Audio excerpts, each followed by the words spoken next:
The story kicks off in this big country house, lights blazing even though it's late at night, with all kinds of loud chaos spilling out. This guy's pacing the room, he's clearly the one behind it all, the killer. He keeps going, shoots 2 more men point blank. One drops, blood everywhere, and the other behind him screams in terror. The survivor hits the floor, begging for his life, offering a ton of cash, saying his death won't bring that girl back. But the killer's not budging. Up close, he's this young guy gripping a pistol and a knife, dead set on seeing it through. He mutters that it's all over, raises the gun, and pulls the trigger. Bang! He followed through, just like he planned. Flash forward a year to this quiet town called Banjo. Looks like any normal place, people strolling, cars rolling by. That same young guy from before? He's at a mobile store now, picking up fridges, color TVs, used phones. His name's Chin Liao. Right then, an accident unfolds in front of him. A black car nails a pedestrian. The guy tumbles, screaming in pain. The driver steps out. It's this stunning woman in high black heels, red formal suit, with striking red hair. Her name's Chin Ro. She rushes over, worried, asks if he's okay.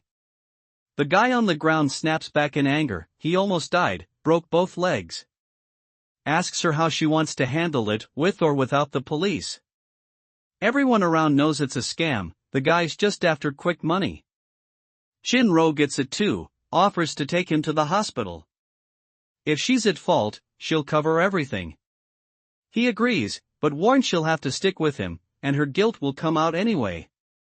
She knows he's faking, no way she's wasting her day on this.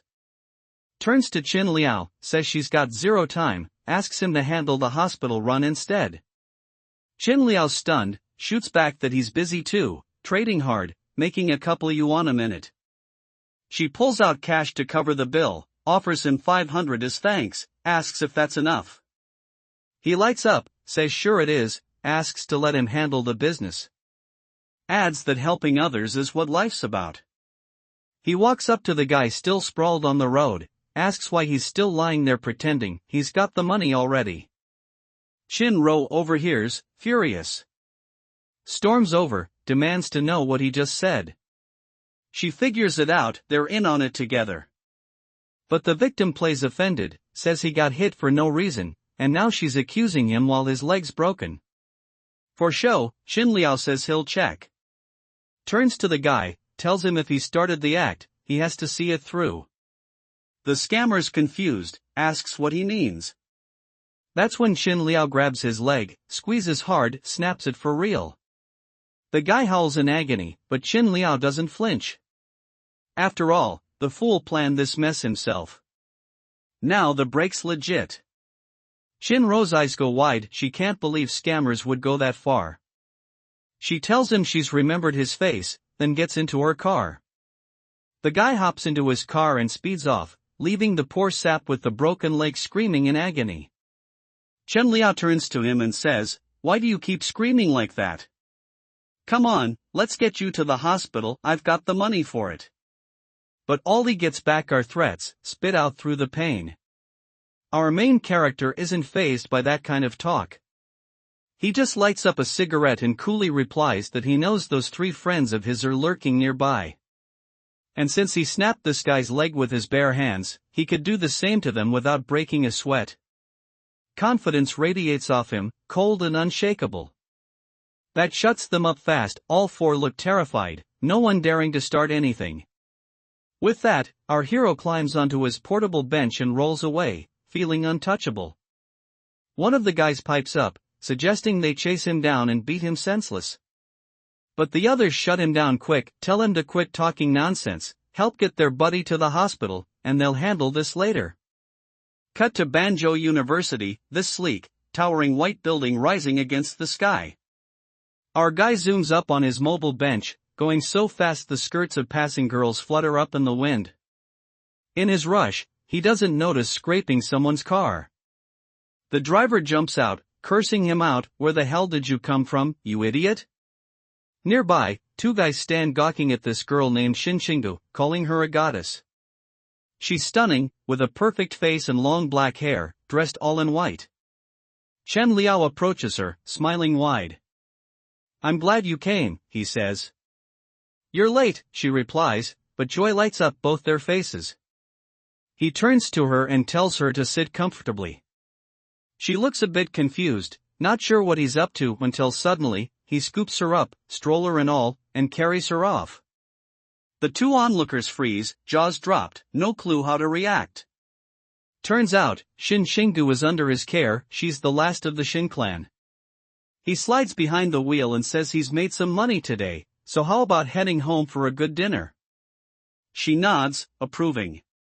Back at home, they stand before a portrait on the table, her brother, as it turns out. The guy on the side tells her to stay calm, that he and grandfather agreed he'd stay out of Beijing for 3 years, no steps inside.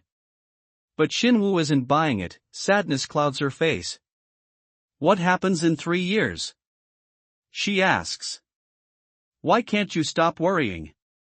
He tells her he's just a simple man now, and simple men don't forgive anything. Then his phone rings. He picks up and says he's a master of all kinds of home services. The voice on the other end asks for help with plumbing. He agrees, asks for the address. That female voice, it rings familiar, but he can't place it. As he heads out, he tells the girl he'll be back soon. Shin Changwu watches him go, looking heartbroken, like she doesn't want him leaving at all. Be careful, she says. We shift to the Honing Pear Garden Quarter. He arrives, rings the doorbell. When it opens, shock hits him, he instantly recognizes whose voice that was on the phone. Standing in. So there he is, face to face with this woman he scammed out of money just that morning. She looks at him and says, why he was so surprised. But the guy's not fazed at all, no shame.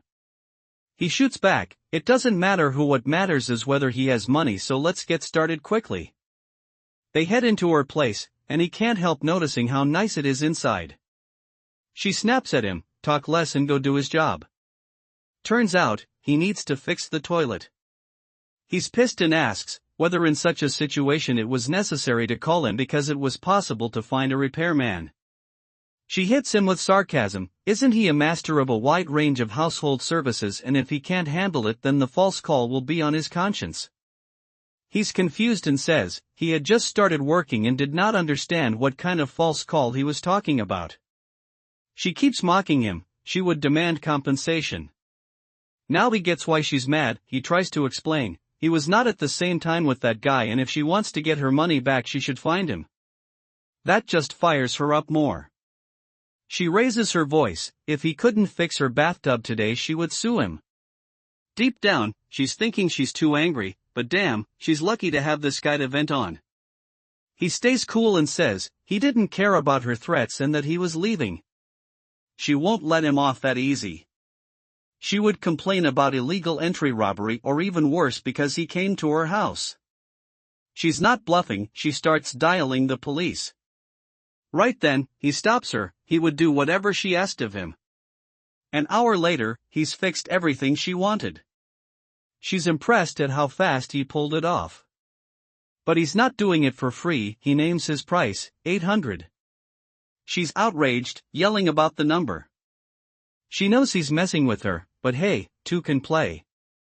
He ruined her branded underwear that she was drying in the bathroom, and because of this, taking into account the payment for his work, he owes her 400.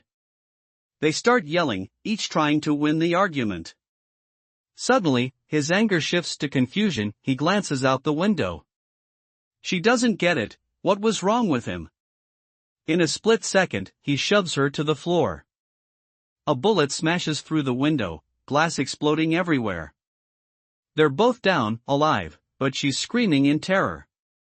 If he'd waited a beat longer, it'd be over. Peering through the shattered pane, he spots a sniper out there, gunning for her, probably close by.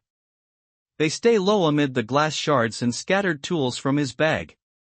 He warns her, it was a sniper and that she should be careful. She's too scared to speak. The shooter, pissed at missing, starts firing wildly, windows shattering all around. Without thinking, he grabs her and dives behind the sofa. She's screaming non-stop, so he clamps a hand over her mouth to keep them hidden. He risks a peek over the edge and a bullet whizzes by, just inches away. The sniper's voice crackles over the radio, contacting his handler. He forced Muir, he says, frustration clear. I need more time. But he knows the truth, this job's botched. He's got to find another way. Meanwhile, in the pitch-black room, the guy with Chin Leoa speaks up, voice steady but grim. It's all over. Chin Rowan, still huddled behind the sofa, is frozen, fear gripping her tight. Trying to lighten the mood, Chin Leoa grins and says, you even attracted the sniper with your attractiveness. But Chin Rowan's not laughing. Reality's sinking in, an attack just happened. Someone tried to kill her. The guy starts gathering his tools, ready to bolt. We're lucky, he says. The sniper didn't finish the job. We survived. He heads for the door, but Shin Rohan's not letting him slip away that easily. Her voice cuts through the dark, trembling but sharp, stop. She's shaking, hands clutching her head, barely processing the nightmare. They wanted to kill me, she whispers, voice cracking. Chin Leoa chuckles, trying to keep it light. Why you still sitting behind that sofa? Sniper's long gone. Chin Rohan's eyes dart around, panic rising. What if he comes back, she asks. His reply is laced with sarcasm, well, if the killer returns, guess you'll just have to hide again. But her trembling gets worse. She's terrified, and Shin Leoa can see it. He pauses, wondering what she could have done to piss someone off enough to send a sniper after her. Chin Rohan just looks away, embarrassed, dodging the question. He shrugs, ready to leave, but then she grabs his jacket. Her eyes are wet with tears, her voice small. Don't leave yet, she pleads. He's caught off guard, staring at her tear-streaked face. She's scared out of her mind. I'm very afraid, she admits. Chin Leoa can't resist a jab. What happened to all that courage and cunning you had? Gone just like that, huh? Now you're begging me to stay. Chin Rohan stunned, fear mixing with frustration. She snaps, voice rising, just leave my house. If they kill me, it shouldn't concern you. He fires back, cool as ever, I don't care. That same evening, the scene shifts. Chin Leo is walking the streets with Shin Chingu, laughing over a dumb joke. Everything feels normal until a sleek red car rolls by. Chin Rohan's behind the wheel. Chin Leo's jaw tightens. What's she doing here, he mutters. Shin Chingu glances at him, curious. Who's that? You know her? He brushes it off, joking, she's probably obsessed with me. But he's quick to steer Shin Chingu away, avoiding trouble. Chin Rohan, though, isn't backing off. She steps out, striding toward them with purpose. Shin Chingu calls out, do you need something? No answer. Chin Rohan keeps coming, her eyes locked on Chin Leoa. She stops close, voice calm but firm. Mr. Chen, she says, I came to ask for your help. Shin Ching was watching Chen Rowan, puzzled. She's different today, serious, sharp, like yesterday's chaos flipped a switch in her. Did it really hit her that hard? Chen Leoa, meanwhile, looks annoyed, barely listening. Then Chen Rohan speaks, her voice cutting through. I have an important matter that needs to be discussed. If you help me, I won't be in debt. Chen Leoa's eyes light up, money's on the table. No problem, he says, all smooth now. They move to a quieter cafe, where no one's eavesdropping. There, Chen Rohan spills it. A gang called the Black Dragon wants to take away the establishment my father owns. She slides an envelope over. This is information about them. Shin tenses, he's heard of these guys. Dangerous. Why not go to the police, he asks. Her face darkens. No point. My father tried to negotiate, but nothing worked out. And besides, he died in an accident a couple of days ago. The words hang heavy, her pain raw. It's clear, she's in deep trouble. She keeps going. Now the gang doesn't just want shares. They want to own the establishment outright. It's valued at 2 million. Her eyes lock on Chen Lioa. I know about you, your military merits, your time as a high-class bodyguard. I need your help. The offer's big. I'll cover all your sister's hospital and living expenses. And I'll fix your work situation. Chen Lioa plays it noble. I'm ready to take on this work, but not because of the money. Shin scoffs, shaking his head. Sure. Chen Rohan's gratitude shines through. Thank you, she says, heartfelt. As she leaves, she warns, we have a maximum of 3 days. We need a good plan. Chen Lio is unfazed. No problem. Calm down. She brushes past a blonde guy as she exits. He struts in, calling out, brother, sister. It's Hang Bai, their chatty friend. Who was that beauty, he asks. Chen grins wide. Just my sponsor, he says, flashing a stack of cash. Hang's jaw drops. Damn, you're rich now. Gimme a cut. Chen laughs. No problem. We can earn this together. His face turns serious. First, I need to go somewhere. Check on someone. Hang nods, all in. I'm ready. 3 days later, we're at the establishment, a slick, high-value spot. Chen Rohan's pacing, phone in hand, trying Chen Lioa. The dialed number is unavailable. She's livid, slamming the phone down. Where is he? A worker rushes in, panicked. He with the surname Joe brought a lot of people. You need to look, quick. She snaps, take them to my office and stop panicking. But her eyes betray her fear. The office fills with bandits, led by XO Yongkong, all smug with his papers. We practically signed an agreement with concessions of demands, he says. Chen Rohan stands firm. This establishment is the flesh of my father. I can't just give it to a gang of bandits. XO's smile twists. If you don't sign, we'll always have backup measures to force you. A young woman, Chen Rohan, stands cornered, her eyes blazing with defiance despite the fear gnawing at her.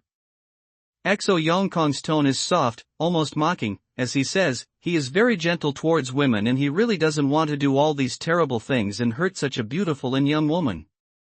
His words are a twisted taunt, and Chen Rohan's fists clench, her anger barely contained. But he's not done. He leans closer, his voice turning sharp. If she does not care about her own fate, then let her think about her loved ones, for example, her little brother. The mention of her brother hits like a blade. Chen Rohan's face hardens, and she snaps back, if they touch him, they won't get away with it. Her voice trembles with fury, but the bandit just smirks, his eyes raking over her. She is very hot, he mutters, almost to himself, adding, regrets that the old man only wants her to give them the establishment. The room feels smaller now, the walls closing in. XO Yongkong's tone shifts, cold and final. I'm counting to 3, he says, and if she does not sign the document, then her relatives would die at that very second. And if she did, she could still receive compensation. He starts his countdown, each number a hammer strike. 3. Chen Rohan's heart races. She's trapped, her mind screaming with rage but powerless to act. The bandit's voice cuts through again. 2. Her resolve cracks. She thinks of her father, her brother, the family legacy she swore to protect. Her voice breaks as she whispers, I'm sorry, for not being able to preserve the family capital. The final number looms. 1. But before the word fully lands, Chen Rohan straightens, her voice steady now. I'm ready to sign the document on the bandit's terms. XO Yongkong's lips curl into a satisfied grin. When she signs this agreement, he says, sliding the paper closer, she doesn't have to worry, promising her and her brother complete safety. The pen hovers over the page. Her hand trembles. But then crash, the door bursts open, splintering the silence. A bandit hits the floor, out cold. Everyone freezes, heads whipping toward the commotion. XO Yongkong leaps from the sofa, his face twisting with rage. Who dares, he snarls. Chin Rowan's eyes widen. It's Chen, her bodyguard, striding in with a grin that says he's already won. The bandits at the entrance? Down and out, handled like they were nothing. Made it just in time, Chen says, his voice light but his eyes sharp.